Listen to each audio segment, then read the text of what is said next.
Hello students, CBSE ने अपनी एक नई गाइडलाइन जारी की है जिसके थ्रू उन्होंने क्लास 12th, 10th, 11th और 9th के मैथमेटिक्स या सभी सब्जेक्ट के सिलेबस में थोड़े थोड़े चेंजेस किए हैं या कह लीजिए 30% सिलेबस को रिड्यूस किया है। अब कुछ सब्जेक्ट में तो पूरे के पूरे चैप्टर डिलीट किए गए हैं, लेकिन मैथमेटिक्स में ये पॉसिबिलिटी नहीं हो पाती है क्योंकि सभी चैप्टर्स का आगे प्रैक्टिकल यूज होता है। तो इस कंडीशन में क्लास 12th में कोई भी कंप्लीट चैप्टर डिलीट नहीं किया गया है। हाँ, उनके अंदर के इंटरनल टॉपिक्स को ज़रूर कुछ टॉपिक्स को हटाया गया है, लेकिन एज ए स्टूडेंट आपको ये समझना बहुत ज़रूरी है कि कौन कौन से चैप्टर्स को, कौन कौन से टॉपिक्स को रिमूव किया गया है, जिससे कि एग्जामिनेशन टाइम आपको पता रहे कि कौन से चैप्टर की हमें स्टडी करनी है और कौन से चैप्टर को स्टडी नहीं करनी है, किस चैप्टर से किस टॉपिक से क्वेश्चन आएंगे और किस टॉपिक से क्वेश्चन नहीं आएंगे। तो आपके लिए बहुत ज़रूरी है। कई बार क्या होगा कि कन्फ्यूजन के चक्कर में हम ऐसे चैप्टर को, ऐसे टॉपिक को भी इग्नोर कर गए जिसके क्वेश्चन एग्जामिनेशन में आने थे। तो मैं आपको बिल्कुल आसान भाषा में आपको पूरा क्लियर करूँगा यहाँ पर आज के इस वीडियो में कि कौन कौन से टॉपिक को रिमूव किया गया है, डिलीट किया गया है फॉर करेंट सेशन 2020-21 में। इसी सेशन के लिए ये रिवाइज सिलेबस है। अब मैं यहाँ पर एक चीज़ और डिस्कस करना चाहूँगा। स्टूडेंट केवल 12th टारगेट नहीं है, हमें तो आगे हायर एजुकेशन, हायर स्टडीज़ भी करनी है। क्या वहाँ इन टॉपिक का यूज नहीं होगा? बिल्कुल होगा। तो क्या पूरी तरह छोड़ना सही रहेगा? बिल्कुल नहीं रहेगा। एज ए टीचर मैं इस बात को आपसे कहूँगा, अगर आप समय निकाल पाएँ, अगर आप टाइम को मैनेज कर पाएँ, तो उन टॉपिक्स को भी ज़रूर स्टडी करें जो सीबीएसई ने इस करंट ईयर में रिमूव किए हैं। क्योंकि स्टूडेंट्स, मार्क्स वाली पढ़ाई अलग है, वो हम एग्जामिनेशन की प्रिपरेशन करेंगे और एग्जामिनेशन की प्रिपरेशन करते समय इस बात को हम ज़रूर दिमाग में रखते हैं कि किस टॉपिक का कितना वेटेज है, कौन सा चैप्टर कितना आएगा, किस टॉपिक से क्वेश्चन आएगा, किससे नहीं आएगा। ये तो पढ़ाई हुई नंबर वाली पढ़ाई, नंबर कैसे लाने, how to get maximum marks in board examination. और एक पढ़ाई होती है नॉलेज वाली, क्या मुझे सारी चीज़ें आती हैं? कहीं ऐसा तो नहीं होगा कि हम हायर स्टडी में कहीं पर हों और कोई मुझसे पूछे कि पर्टिकुलर टॉपिक आपको आता है, तो क्या हम उस समय इस बात को कहेंगे कि मेरे सेशन में इस टॉपिक हटा दिया गया था इसलिए मुझे नहीं आता? ऐसा भी नहीं होना चाहिए ना। तो हमें हर चीज़ को एज ए स्टूडेंट क्लियर दिमाग में लेकर चलना है कि कौन सी चीज़ आएगी, कौन सी नहीं आएगी, किसको पढ़ना जरूरी है, किसको नहीं। ठीक है, आइए सबसे पहले बात करते हैं पहले चैप्टर की। आप यहाँ से देख सकते हैं, मैंने पूरा आपको समझने में आसानी हो इसलिए मैंने पूरा एक कंटेंट तैयार किया है सीबीएसई का। उस कंटेंट के थ्रू आपको यहाँ से आप देख पाएंगे कि कंटेंट में मैंने चीज़ों को हाईलाइट किया जो चीज़ें डिलीट की गई हैं। जैसे रिलेशन फंक्शन में है composition of function and invertible function, इसको यहाँ से डिलीट किया गया। क्या होता था ये मैं आपको बता दूँ, अगर थोड़ा बहुत आपने पढ़ा है। कुछ इस तरीके से फंक्शन को अरेंज किया जाता था, एफओजी, जीओएफ, इसे कहते थे कंपोजिशन ऑफ फंक्शन। और invertible of function, invertible of function में क्या होता था, हम लोग एफ इनवर्स फाइंड आउट करते थे। उसमें जैसे कोई फंक्शन 1 चेक करते थे, 1 है, उसके बाद ऑन टू चेक करते थे, फिर हम प्रूव करते थे ये इन्वर्टिबल है, तो उसके बाद उस इन्वर्टिबल फंक्शन को भी फाइंड कराया जाता था। तो ये दोनों चीज़ें यहाँ से रिमूव कर दी गई हैं, इससे रिलेटेड क्वेश्चन एग्जामिनेशन में नहीं आएंगे। ठीक है, बात करते हैं दूसरे चैप्टर की। मैं चैप्टर वाइज एनसीईआरटी के अकॉर्डिंग आपको एक एक चीज़ क्लियर कर रहा हूँ जिससे कि आपको कोई भी प्रॉब्लम नहीं आएगी। आपको अच्छे से पता होगा कि एग्जामिनेशन टाइम मुझे ये 2 चीज़ें रिवाइज नहीं करनी है। स्टडी करते हो अच्छी बात है, लेकिन एग्जामिनेशन टाइम आपको पता होना चाहिए कि कौन सी चीज़ पढ़नी है, कौन सी नहीं। ठीक है, सेकेंड चैप्टर इनवर्स ट्रिग्नोमेट्री में, इसमें उन्होंने क्या किया है, इसमें ग्राफ को रिमूव किया है, ग्राफ इनवर्स ट्रिग्नोमेट्री फंक्शन की ग्राफ, और कुछ एलिमेंट्री प्रॉपर्टीज को भी रिमूव किया गया है यहाँ से। बाकी जो बेसिक चीज़ें थी, बेसिक कॉन्सेप्ट था, जैसे प्रिंसिपल वैल्यू निकालना, ठीक है, वो सब रहेगा। कुछ एलिमेंट्री प्रॉपर्टीज को यहाँ से डिलीट किया गया है। चैप्टर नंबर 3 की बात करते हैं। चैप्टर नंबर 3 मैट्रिक्स में बेसिकली एक चीज़ आपको याद होगी, हम ए इनवर्स निकालने के लिए एक मेथड का इस्तेमाल कर, एक ए इनवर्स निकालने का एक मेथड होता था adjoint of A upon determinant of A. तो ये मेथड तो रहेगा है, बट ए इनवर्स निकालने का एक और मेथड होता था एलिमेंट्री ऑपरेशन मेथड।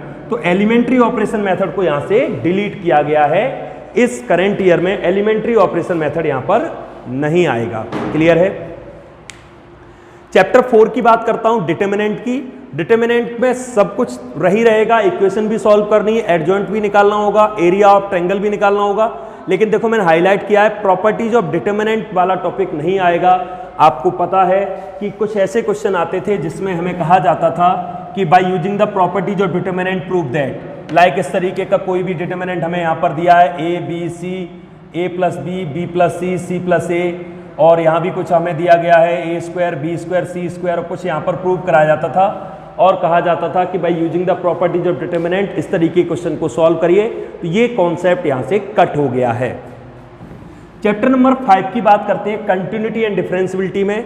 कंटिन्यूटी में कोई चीज़ रिमूव नहीं की गई है, कंटिन्यूटी वैसी ही है, डिफरेंशिएशन भी वैसा ही है, लेकिन एक टॉपिक यहाँ से हटा है, मीन वैल्यू थ्योरम्स। ये मीन वैल्यू थ्योरम्स में आपको बता दूँ, आपकी मीन वैल्यू थ्योरम्स में एक लैग्रेंज थ्योरम होती थी और एक रॉलीज थ्योरम होती थी।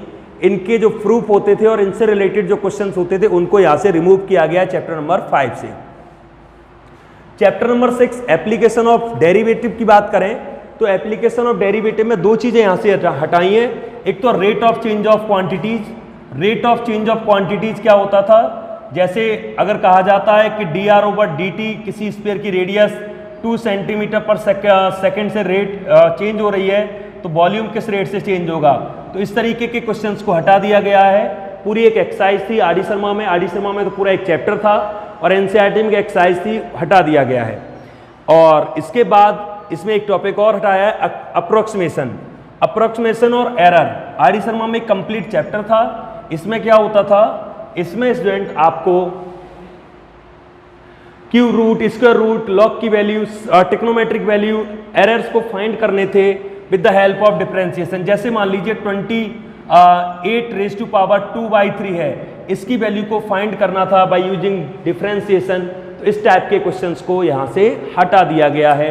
तो ये भी अब आपको स्टडी नहीं करना है, या कह लीजिए एग्जाम के लिए प्रिपेयर नहीं करना है। स्टडी तो सभी कुछ करो, वही ठीक रहेगा। अगर समय मिलता है और आपके टीचर आपको ये काम करा पाएँ तो बहुत अच्छी बात होगी कि कोई टॉपिक न छूटे। ये बात दिमाग में रख के चलना कि डिलीट जो भी चीज़ें की गई हैं वो इस ईयर की मजबूरी है हमारे स्कूल्स के सामने, गवर्नमेंट के सामने, इसलिए किया गया, अदरवाइज सभी कुछ काम का है। आगे बात करते हैं इंटीग्रेशन में। इंटीग्रेशन में दो चीज़ें रिमूव की गई हैं। एक तो इस फॉर्म के इंटीग्रेशन जो होते थे a² plus bx+ c, quadratic equation आती थी, और कुछ ऐसे इंटीग्रेशन होते थे अंदर एक और कोई भी इस तरीके की दो फॉर्म के इंटीग्रेशन हटाए गए हैं। इसके अलावा limit as a sum, limit as a sum, limit as a sum वाला कॉन्सेप्ट भी हटाया गया है। ये मैं बता दूं आपको, लिमिट एज ए सम एक प्रोसेस थी जिसके थ्रू हम डेफिनेट इंटीग्रल्स की वैल्यूज को या इंटीग्रेशन को सॉल्व करते थे। इसके अलावा सब्स्टिट्यूशन और हटाया गया है। सब्स्टिट्यूशन में क्या होता था, सब्स्टिट्यूशन में कुछ वैल्यूज होती थी, जैसे इंटीग्रेशन करना है, कोई स्पेशल टाइप ऑफ फंक्शन है a² - x² upon a² + x², तो x के प्लेस पर हम कोई चीज़ रिप्लेस करते थे, ठीक है। उसके बाद उसको सॉल्व करके सब्स्टिट्यूट करते थे, उसके बाद उसको इंटीग्रेट करते थे। तो ये चीज़ भी यहाँ से हटा दी गई है, ठीक है। एप्लीकेशन ऑफ इंटीग्रेशन में मैं बात करूँ, एरिया बिटवीन टू कर्व्स, दो कर्व के बीच का एरिया रिमूव किया गया है, जबकि सिंगल कर्व रहेगी।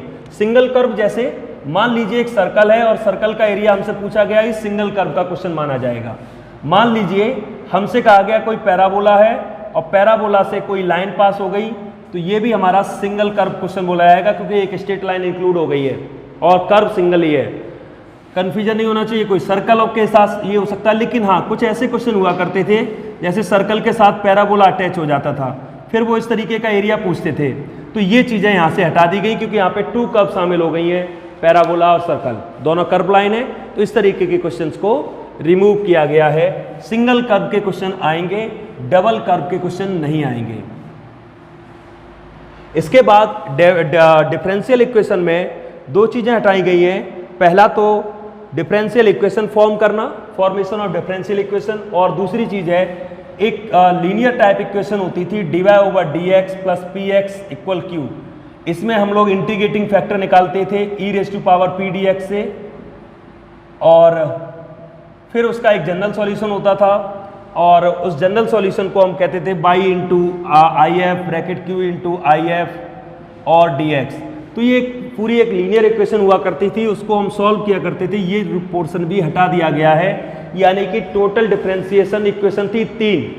एक होती थी वेरिएबल सेपरेबल, एक होती थी होमोजीनियस, एक होती थी लीनियर। तो लीनियर को कट कर दिया गया है। अभी भी 2 डिफरेंशियल इक्वेशन आपके सिलेबस में रहेंगी इस ईयर में। उसके बाद अगला चैप्टर है वेक्टर अलजेब्रा। वेक्टर अलजेब्रा में क्रॉस प्रोडक्ट और डॉट प्रोडक्ट और जो भी वेक्टर के कंपोनेंट थे, जैसे डायरेक्शन कोसाइन, डायरेक्शन रेशियो या जो भी चीज़ें थी वेक्टर अलजेब्रा में, वो सारी चीज़ें हैं। केवल वेक्टर ट्रिपल प्रोडक्ट हटाया गया है। वेक्टर ट्रिपल प्रोडक्ट वैसे तो एनसीईआरटी में टॉपिक या चैप्टर ही नहीं है, आर डी शर्मा में ये चैप्टर देखने को मिलता है। वेक्टर ट्रिपल प्रोडक्ट उसको यहाँ से रिमूव किया गया है। 11 यानी 3 डायमेंशनल ज्योमेट्री की बात करें तो इसमें एंगल देख सकते हैं आप, angle between 2 lines, angle between 2 planes, angle between 2 line and plane, यानी कि एंगल निकालने का जो भी काम था 3 डायमेंशनल ज्योमेट्री में, 2 लाइन के बीच में एंगल, ठीक है, जिसके लिए cos थीटा इक्वल फॉर्मूला था b1 dot b2 upon mod of v1 and mod of v2, ठीक है। फिर 2 लाइन और प्लेन के बीच में एक फॉर्मूला था cos थीटा इक्वल, और फिर एक फॉर्मूला था लाइन और प्लेन के और 2 प्लेन के बीच में। ये एंगल वाले जितने फॉर्मूले थे उनको यहाँ से रिमूव कर दिया गया है, यानी इससे रिलेटेड फिर क्वेश्चन भी आपके सामने नहीं होंगे। इसके बाद बात करता हूँ लीनियर प्रोग्रामिंग में। लीनियर प्रोग्रामिंग में 2 तरीके के क्वेश्चन आते थे स्टूडेंट। एक तो फॉर्मुलेट कराते थे, केवल वर्ड प्रॉब्लम दे दिया, उसको मैथमेटिकल फॉर्मुलेट कराते थे, टेबल बनाना, उनको इन इक्वेशंस क्रिएट करना। तो वो काम नहीं होगा, लेकिन एक डायरेक्ट क्वेश्चन तो आएगा ही, जिसके थ्रू हम पूरा सॉल्व करके और उसका ग्राफ जनरेट करेंगे, ठीक है। और अनबाउंडेड रीजन के क्वेश्चन नहीं आएंगे। यहाँ एक बात मैं बता दूं, एलपीपी में ये चीज़ बिल्कुल क्लियर की गई है, अनबाउंडेड रीजन के क्वेश्चन नहीं आएंगे। यानी कि इस टाइप का जो रीजन बनता था अनबाउंडेड रीजन, जिसमें जेड मिनिमम निकलवाते थे मोस्ट ऑफ द टाइम, तो इस टाइप के अनबाउंडेड रीजन के क्वेश्चन नहीं आएंगे। जो भी क्वेश्चन होंगे वो केवल बाउंडेड रीजन के क्वेश्चन होंगे, इस टाइप के क्वेश्चन होंगे, अनबाउंडेड रीजन के क्वेश्चन नहीं आएंगे, ठीक है। बात करते हैं लास्ट टॉपिक की, प्रोबेबिलिटी की। प्रोबेबिलिटी में टोटल 4 टॉपिक हुआ करते थे स्टूडेंट। पहला होता था कंडीशनल प्रोबेबिलिटी निकालना, दूसरा होता था बेस थ्योरम से रिलेटेड क्वेश्चन करना, तीसरा होता था प्रोबेबिलिटी डिस्ट्रीब्यूशन, और उसके बाद होता था मीन और वेरिएंस निकालना और बाइनोमियल डिस्ट्रीब्यूशन भी। तो 2 टॉपिक अभी भी प्रोबेबिलिटी में रहेंगे, यानी कि कंडीशनल प्रोबेबिलिटी निकालनी होगी और बेस थ्योरम का यूज करके भी प्रोबेबिलिटी निकालनी होगी। रिमूव हो गए हैं लास्ट के 2 टॉपिक, प्रोबेबिलिटी डिस्ट्रीब्यूशन की हेल्प से मीन और वेरिएंस निकालना, नहीं निकालना मीन और वेरिएंस, और बाइनोमियल डिस्ट्रीब्यूशन के क्वेश्चन भी नहीं करने। तो ये तो था पूरा क्लास 12 का रिवाइज सिलेबस जो मैंने डिस्कस किया है। मैं फिर कहूँगा इस बात को, स्टडी कंप्लीट करनी है और एग्जामिनेशन की तैयारी इस तरीके से करनी है, बात सोचकर कि कौन सी चीज़ आएगी और कौन सी चीज़ नहीं आएगी। Thank you student, stay.